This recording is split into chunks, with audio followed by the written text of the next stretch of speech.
Did you know your body craves water more than anything?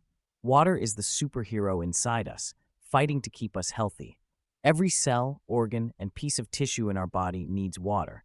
But how much water should we drink every day? Staying hydrated helps us think better, play harder, and stay happier. Some people think juice or soda is just as good, but that's not true. Water is the only drink that gives us what we need without extra sugar.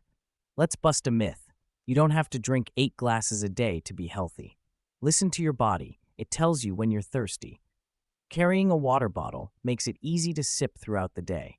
Adding a slice of lemon or cucumber can make water exciting to drink. Remember, drinking water is a habit, just like brushing your teeth. Every sip counts. Let's make a pledge to drink more water every day. Together, we can become hydration heroes, 1 glass at a time. So, let's drink up and keep our bodies happy and healthy.